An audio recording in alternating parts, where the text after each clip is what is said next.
I speak truth. And I was punished.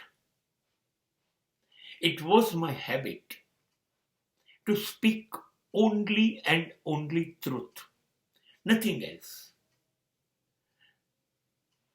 હું સાચું જ બોલીશ, સત્ય સિવાય બોલીશ નહીં. શું લાગે છે,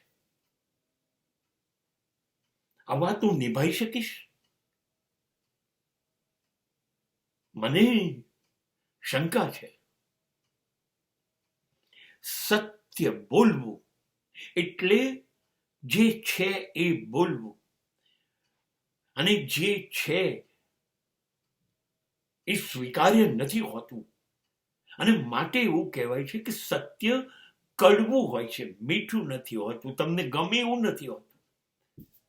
Truth is not a sweet by taste. When you are saying truth to somebody or anybody, all chances are there. All chances. You will lose your relationship. સત્ય બોલો અને સંબંધો ખલાસ. માણસ જાત પાછે એટલી સહન શક્તિ છે ક્યાં એ સત્ય સહન કરી શકે? નહીં, સત્ય પચાવવાની શક્તિ નથી. બોલવું સહેલું છે કે ચલો સત્ય બોલીએ, નથી બોલી શકાતું. એક પણ સંબંધ ટકશે નહીં. અરે 24 કલાક જો તમે સાચું બોલો તોય તમારા સંબંધો ખતમ થઈ જાય. સત્ય બોલવું શક્ય નથી. હા, પણ જેવા સત્ય બોલીએ છીએ તો સંબંધો જતા રહે છે, આપણે હારી જઈએ છીએ બધી જગ્યાએ. કેમ કે સત્ય કોઈ સ્વીકારશે નહીં. એટલે હું હારતો જ ગયો, નિરાશ થતો ગયો. I became very much disappointed.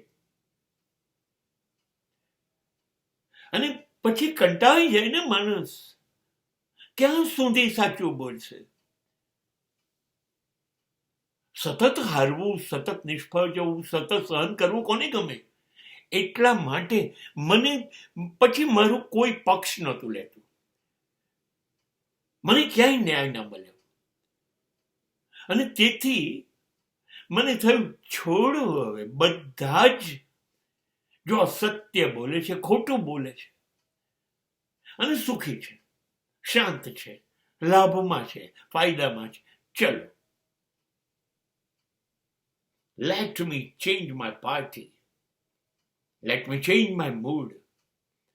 જો હું સાચું બોલું ને મને કાયમ સજા જ થતી હોય, મારે સહન જ કરવું પડતું હોય, અને જૂઠું બોલનારા, ખોટું બોલનારાઓને કાયમ જલસા કર બાપુ જલસા કર રહેતું હોય, તો ક્યાં સુધી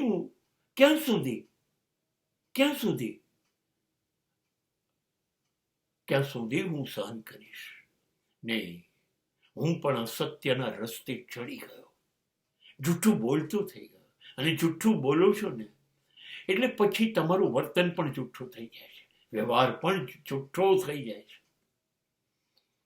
બસ હું અસત્યના માર્ગે પહોંચી ગયો. એ મારી સત્ય બોલવાની સજા છે.